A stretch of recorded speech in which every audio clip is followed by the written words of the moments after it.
안녕하세요. 저는 올해 30대 중반이 된 여자입니다. 얼마 전 저는 새 신부가 되었어요.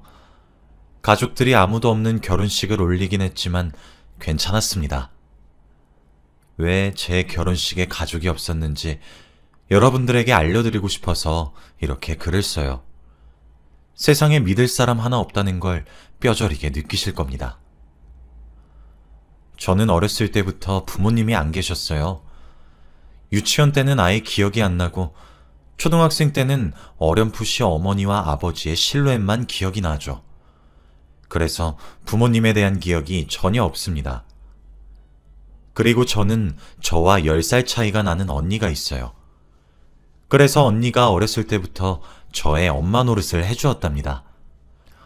언니가 말해준 바로는 부모님이 교통사고로 그 자리에서 바로 즉사를 하셨대요. 너무 어려서 친척들이 저희를 장례식장에 들여보내주시지도 않았습니다. 그래서 부모님의 마지막을 볼 수 없었죠. 저는 그런 기억도 나지 않아요. 너무 어렸거든요. 그런데 언니는 저보다 10살이나 많아서 그런지 생생하게 기억이 난다고 합니다. 언니는 이제 어떡하냐고 펑펑 울었대요. 그런데 옆에서 저는 무슨 상황인지 모르니까 멀뚱멀뚱 서 있었다고 합니다. 그렇게 저희 자매는 서로 의지하면서 살아왔어요. 부모님이 돌아가시고 어린 저와 언니를 돌봐줄 사람이 필요한데 아무도 손을 내밀지 않았습니다. 저희를 감당하고 싶지 않으셨겠죠. 어쩔 수 없이 저희는 보육원으로 들어가게 되었습니다. 그런데 보육원에 있으면 눈치껏 나이가 되면 나가야 돼요. 처음엔 저희들 다 어렸으니까 맘 놓고 있었습니다. 그런데 저와 언니가 10살 차이가 나니까 언니가 19살이 되던 해에 저희는 쫓겨났어요. 보육원 원장님이 언니는 여기 있기엔 너무 많이 자랐다고 이제 혼자서 살라고 하면서 아무것도 없이 저희는 다시 버려졌습니다. 그때의 제 나이는 9살이었어요. 초등학교 2학년이요. 믿을 사람은 언니밖에 없었습니다. 언니는 공부를 굉장히 잘했는데 공부를 하게 되면 돈을 벌 수 없었어요. 그래서 어쩔 수 없이 학교를 자퇴하고 하루 종일 일만 했습니다. 사실 어머니 아버지가 남겨놓으신 재산이나 사망보험금은 다들 친척들이 나눠 가졌어요. 그리고 저희한테 남은 돈은 딱 단칸방 하나 얻을 수 있는 돈이었습니다. 그 돈으로 사람 2명이 들어가면 꽉 차고 밤마다 바퀴벌레가 기어다니는 곳에서 지냈죠. 저는 그래도 좋았습니다. 언니와 함께였으니까요. 언니는 저한테 정신적 지주나 다름없었습니다. 제가 학교에 있는 동안 언니는 일을 하고 있었고 제가 학교가 끝날 때 저를 데리러 왔어요. 그리고 옆집 이모에게 저를 맡기고 1시간 있다가 다시 출근을 했습니다. 그러면 밤에 왔어요. 저는 하루 종일 옆집 이모 아들이랑 놀면서 언니를 기다리다가 지쳐서 잠이 들었죠. 그리고 아침에 눈을 뜨면 저희 집이었습니다. 아마 언니가 일을 마치고 밤에 저를 안고 집에 돌아왔을 거예요. 저는 언니 없이 살 수 없는 사람이었죠. 그렇게 저도 나이가 들었고 이제 성인이 되었습니다. 언니는 자신이 공부를 못한 게 한이 된다며 저한테 공부를 하라고 하더라고요. 자기의 한을 풀어달라고 하면서 말이죠. 저도 공부에 재능이 있었기 때문에 언니가 하라는 대로 했습니다. 학교에서 하루 종일 공부만 하고 학교 끝나고 독서실 가서 공부하고 말이죠. 언니의 말대로 저는 공부를 열심히 해서 20살에 유명한 국립대학교를 입학할 수 있었습니다. 합격 소식을 듣고 언니는 저를 안아주면서 펑펑 울었어요. 너무 고맙다고 하면서 말이죠. 저희 자매는 다른 자매들과 다르게 한 번도 싸우지 않고 사이가 돈독합니다. 언니는 저한테 가족 이상의 존재예요. 저도 언니가 어쩔 수 없이 좋아하던 공부를 포기하고 일을 하게 된 건 너무 마음이 아픕니다. 그래서 언니한테 더 열심히 보답하려고 했죠. 저는 20살 성인이 되었고 언니는 30살이 되었습니다.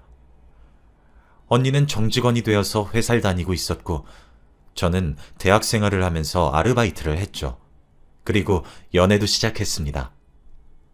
학창 시절에는 공부를 한다고 이성에 관심이 하나도 없었어요. 만사 귀찮고 주위를 둘러볼 여유도 없었습니다. 그런데 대학교에 와보니 세상은 넓고 남자는 많더군요. 그래서 20살 대학교 1학년 1학기 때 아무것도 모르는 시절에 한 남자를 만나게 되었습니다. 첫 남자친구에서 해달라는 거 다 해주고 사달라는 거 다 사줬어요. 이렇게 하는 게 연애인 줄 알았습니다. 그런데 대뜸 사귄 지 한 달도 되지 않아서 헤어지자고 하더라고요. 너무 놀라서 이유라도 말해달라고 하니까 갑자기 자기 주민등록증을 저한테 보여주었습니다. 그런데 제가 알던 나이와 이름이 아니더라고요. 그러면서 저한테 좀 젊은 애들 재밌을까 싶어서 만나봤더니 완전 별로잖아. 내 와이프가 너보단 더 낫겠다. 라고 했죠. 제가 사귀었던 첫 남자친구는 알고 보니 저보다 15살이나 많은 유부남이었습니다. 정말 그때의 충격은 말로 표현할 수 없었어요. 그때부터 연애가 하기 싫어졌고 하루하루가 우울했습니다. 저는 그 사람이 저와 나이 차이가 3살밖에 안 나는 줄 알았어요. 그런데 15살이라뇨. 그것도 유부남까지. 그 사람에 대한 배신감보다 제가 너무 한심해서 눈물이 쏟아졌습니다. 제가 얼마나 바보 같아 보였을까요? 하루 종일 집에서 울고불고 하고 있으니까 언니가 저를 많이 도와주었습니다. 언니도 제 이야기를 듣고 많이 욕도 해주었죠. 저희 자매 사이에는 비밀이 없었거든요. 그래도 언니 덕분에 조금 더 빨리 상처를 치유할 수 있었던 것 같습니다. 앞으로 절대 연애를 하지 않겠다고 다짐을 했죠. 그런데 사람 마음이 어디 쉽게 되나요? 저와 친하게 지내던 오빠와 만나게 되었습니다. 이번에는 저번 연애와 다르게 조금 더 신중히 결정하고 마음을 다 주지 않았어요. 그렇게 조심스럽게 연애를 했고 언니한테도 소개했습니다. 셋이서 식사 자리를 한번 가진 적이 있는데 언니가 밥을 다 먹고 저에게 너무 마음에 든다며 잘 사귀어보라고 하더라고요. 그러면서 자신이 팍팍 밀어줄 테니 자기만 믿으라고 했습니다. 언니의 말을 들으니 더 맘 놓고 연애를 할 수 있었죠. 남자친구는 저희 집에도 자주 와서 언니와 같이 셋이서 같이 놀기도 했고 여행도 자주 갔습니다. 그리고 언니는 제가 데이트하는 날이면 옷도 골라주고 화장도 직접 해주었죠. 언니는 민석이는 이런 스타일 좋아할 것 같아 하면서 옷도 골라줬습니다. 저랑 잘 어울리지 않는 옷이었지만 언니가 그렇다고 하면 그렇다고 생각했어요. 어느 날 집에 저와 남자친구 둘이서 놀고 있었습니다. 그런데 초인종이 울리더라고요. 등기 우편이 왔다고 하면서요. 남자친구와 저는 무슨 우편인가 하면서 같이 뜯어봤는데 내용이 정말 충격적이었습니다. 바로 상간녀 소송 고소장이었거든요. 그런데 소송을 건 사람의 이름은 처음 들어봤고 제가 소송을 당한 거였습니다. 저는 그때 예전에 만났던 유부남 남자친구가 떠올랐어요. 헤어진 지 얼마나 지났는데 이걸 보내는지 너무 화가 났죠. 그리고 저도 모르고 사귀었고 남자 쪽에서 저를 속인 거잖아요. 그치만 저보다 남자친구가 더 화를 냈습니다. 남자친구는 제 과거를 몰라요. 제가 유부남을 만났다는 것을 말이죠. 그런데 이 고소장을 보고 남자친구가 저한테 묻더라고요. 너 예전에 유부남 만났니? 라고 말이죠. 분명 저도 속은 건데 왠지 모르게 겁이 잔뜩 질렸고 남자친구에게 솔직히 다 털어놓았습니다. 그 사람이 먼저 저를 속였고 그런 막말을 뱉으면서 끝냈다고 말이죠. 남자친구는 많이 혼란스러워 보였습니다. 혜선아, 일단 나 생각할 시간 좀 주라. 갑자기 너무 혼란스러워서 그래. 내가 나중에 다시 연락할게. 남자친구는 이 말을 남기고 집으로 돌아갔어요. 너무 절망스러웠습니다. 저한테 소송을 건 여자가 저에게 요구한 금액은 몇 천만 원이었어요.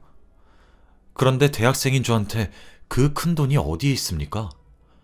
하늘이 무너지는 것 같았고 남자친구한테도 너무 미안해서 어찌할 방법을 몰랐죠.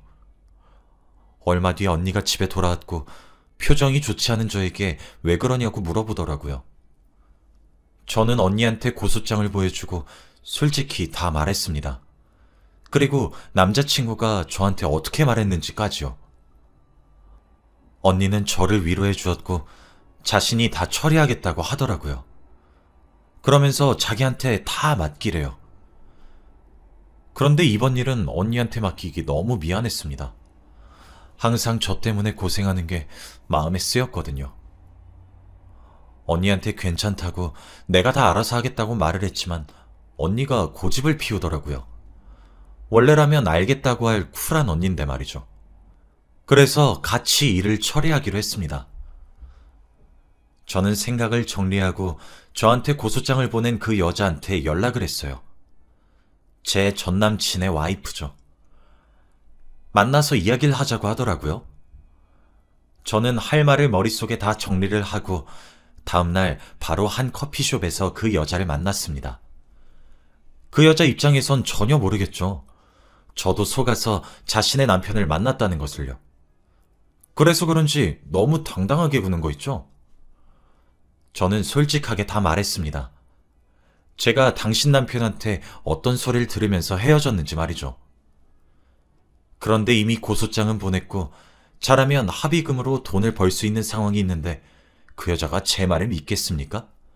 믿어도 안 믿는 척을 해야죠. 절대 믿지 않았고 저한테 욕을 하더라고요. 너 내 남편한테 왜 그랬니? 너 지금도 남자친구 있다며? 너 남자에 미쳐서 사는가 보구나? 설마 술집에서 일하는 거 아니지? 우리 남편이 그 정도밖에 안 되는 인간이면 나 좀 실망스럽고. 저에 대한 막말을 내뱉었지만 아무 말도 할 수 없었습니다. 그런데 그때는 미처 물어보지 못했지만 집에 와서 생각해보니 의아한 게 있었어요. 그 여잔 저를 처음 봤는데 제가 지금 남자친구가 있다는 사실을 어떻게 알았을까요? 전 남자친구와는 아예 연락도 끊고 다 차단을 해놓은 상태여서 알 길이 없었습니다. 그때는 생각이 너무 복잡해서 물어볼 틈이 없었죠. 아무튼 저는 그 여자한테 정중히 사과했습니다. 정말 모르고 사귀었고 저도 속았다고 말이에요. 그리고 그 사람을 제대로 알아보지도 못하고 만난 건 제 잘못이니까 제발 고소 취하해달라고 했습니다. 하지만 그 여자는 고소를 취하해줄 생각이 전혀 없었습니다. 제가 이렇게 사과할수록 다리는 꼬고 고개는 더 높이 드셨죠. 그러면서 팔짱을 낀 채로 발로 제 다리를 툭툭 치시면서 어쩌지? 나는 네 용서를 받아줄 생각이 없는데 라고 했어요. 제가 정말 자존심 다 굽혀가면서 돈이 없어서 안 될 것 같다고까지 말했습니다. 부모님은 일찍 돌아가셨고 나랑 언니 둘이서 힘들게 겨우겨우 버티면서 살고 있다고 했죠. 그래서 몇 천만 원은 도저히 구할 수 없다고 거의 울면서 말했습니다. 제가 이렇게 할수록 그 여잔 더 당돌해졌어요. 네가 내 남편 만나서 즐길 거 다 즐기고 놀 거 다 놀았으면서 돈 없다고 내가 널 봐줘야 하니? 재판까지 가고 싶지 않으면 합의금에서 끝내. 결국 그 여자는 고소를 취하해주지도 않았습니다. 학자금 대출도 엄청나게 쌓여있고 대출을 받지도 못하는데 어떡하면 좋나요?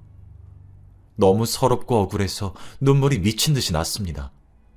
주위 사람들의 시선 따위는 신경 쓰지 않고 집까지 갔어요. 그런데 집 앞에 낯익은 사람이 저를 기다리고 있더군요. 바로 제 남자친구였습니다. 그때 저한테 온 고소장을 보고 혼란스러워서 자리를 뜬 뒤 처음 보는 거였죠.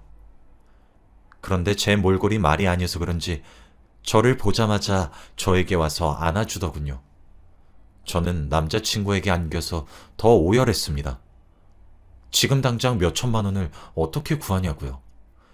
그리고 재판을 하려면 변호사를 선임해야 되는데 저는 그럴 돈조차도 없었습니다. 남자친구는 저를 위로해주면서 자기가 도움을 주겠다고 했어요. 남자친구 아버지가 알고 보니 경찰이시더라고요.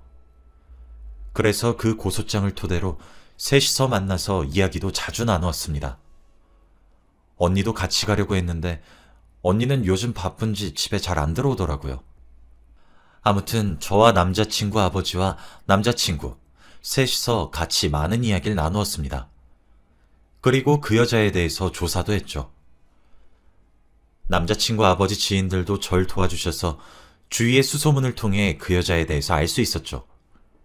그런데 정말 충격적인 사실을 알게 되었습니다. 그 여자는 이미 바람을 피우고 있다고 해요.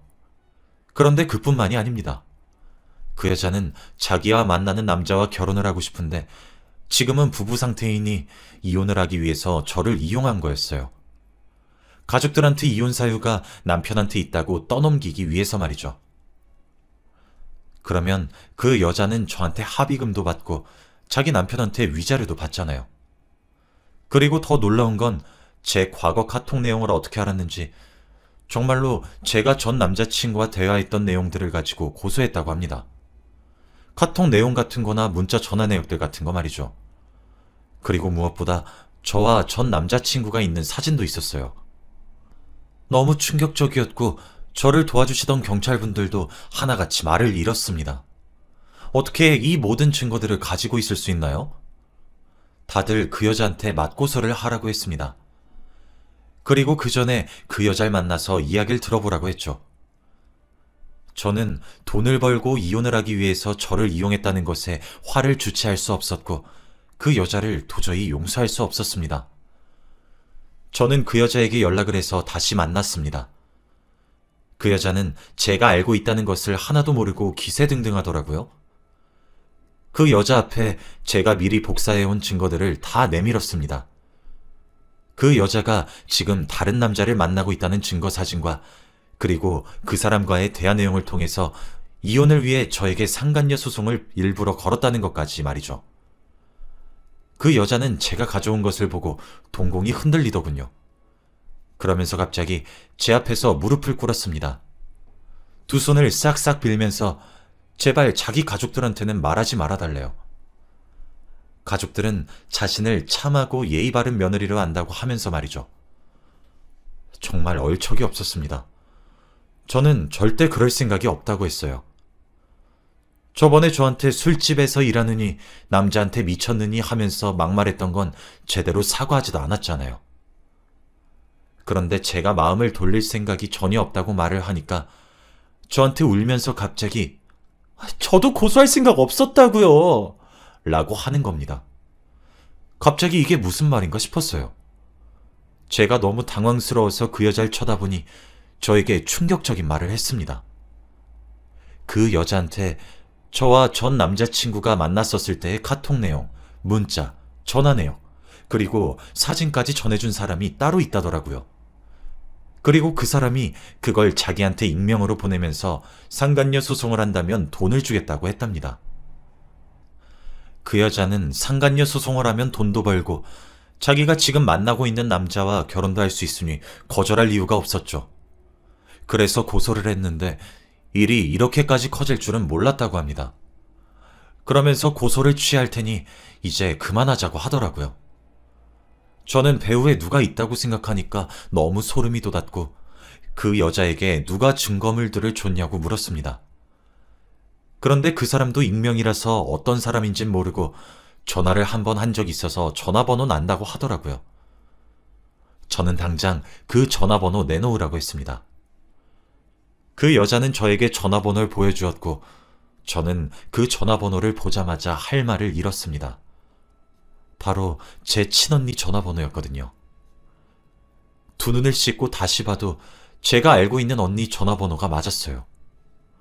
어떻게 이런 일이 있을 수 있죠? 저는 두 손이 벌벌 떨린 채로 정신을 차릴 수 없었습니다. 그리고 그 여자를 보내고 저 혼자 생각에 잡혔어요. 아무리 생각해도 언니가 왜 그런 짓을 했는지 이해가 되지 않았습니다. 제가 고소당했다고 했을 때 자기가 처리하겠다고 했던 언니였는데 말이죠. 해가 질 때까지 앉아서 머릿속으로 언니가 나한테 그렇게 한 이유를 생각해봤지만 답을 찾을 수 없었어요. 결국 집에 돌아가서 언니한테 물어보기로 했습니다. 그리고 혹시나 싸움이 날 수 있으니 남자친구도 불렀어요. 집에 가니까 언니와 남자친구가 둘이서 절 기다리고 있더군요. 그리고 조용히 앉아서 언니와 이야기를 했습니다. 제가 오늘 그 여자한테 들었던 내용 모두 다 말이죠. 정말로 언니가 그 여자한테 증거물들을 다 보내고 저한테 고소하라고 시킨 거 맞냐고 하면서요. 그런데 언니의 대답은 충격적이었어요. 언니는 1초의 고민도 없이 맞다고 했습니다. 저와 남자친구는 기겁을 하고 말았어요. 도대체 왜 그랬냐고 저는 울면서 언니한테 말했죠. 언니의 어깨를 때리면서 왜 그랬냐고 울부짖으면서 도대체 나한테 왜 그러냐고 울었습니다. 그런데 언니는 저한테 충격적인 말을 했어요. 내가 민석이 좋아해서 그랬어. 민석이가 네가 과거에 유부남을 만났다는 사실을 알면 헤어질 줄 알았어. 너 어릴 때부터 내 자유 다 포기해가면서 너 엄마 노릇 다 해서 너 지금 좋은 대학 다니면서 민석이 만날 수 있는 거야. 그런데 나는 그렇게 희생해서 얻는 게 뭔데? 단 한 번이라도 나는 내가 원한 거 얻어본 적이 없어. 너한테 다 양보했으니까. 근데 민석이만큼은 도저히 포기 못하겠더라? 내가 너 일부러 데이트할 때 이상한 옷 입히고 화장도 이상하게 해서 내보내도 잘만 사귀더라 둘이? 그래서 그랬어. 너 민석이랑 헤어지게 하려고. 내가 평생 너한테 주기만 했지 받은 건 없잖아? 그러니까 이번엔 나한테 양보해. 언니의 말을 듣고 저와 민석이는 넋을 놓고 말았습니다. 언니가 한 번도 저한테 큰 소리를 낸 적이 없을 뿐더러 이런 생각을 하고 사는지 몰랐거든요. 저는 충격 때문에 말할 힘도 없었고 그대로 주저앉았습니다. 그리고 언니는 그 자리에서 짐을 대충 싸고 집을 나갔어요. 민석이는 제 곁에 있어 주었습니다. 그 뒤로 언니는 제 눈앞에 한 번도 나타나지 않았어요. 솔직히 언니와 화해하려고 연락도 해보고 집에서 하루 종일 기다려보기도 했지만 오지 않더군요. 미안하다고 한마디는 하고 싶었는데 말입니다. 아무튼 저는 그날 이후로 지금까지 언니를 단 한 번도 본 적이 없어요. 언니가 다니는 직장을 찾아가 봤지만 어느 날부터 연락이 두절되었다고 합니다. 언니가 지금 어디서 뭘 하는지라도 알고 싶네요. 찾아가진 않더라도 잘 살고 있는지는 궁금합니다. 저는 언니를 몇 달 동안 기다리다가 결국 민석이와 결혼을 했어요. 그리고 결혼식은 대행 알바를 구했죠. 결혼식 전에 언니의 연락처로 결혼한다고 식장 주소랑 시간까지 다 보냈지만 끝내 언니는 오지 않았어요. 저는 부모님도 없고 언니도 저를 떠났습니다. 가족 없는 결혼식을 올리니 왠지 행복하지만은 않더라고요. 아무튼 제 이야기는 여기까지입니다. 지금 생각해봐도 놀라운 반전 이야기인 것 같아요. 모두 들어주셔서 감사합니다.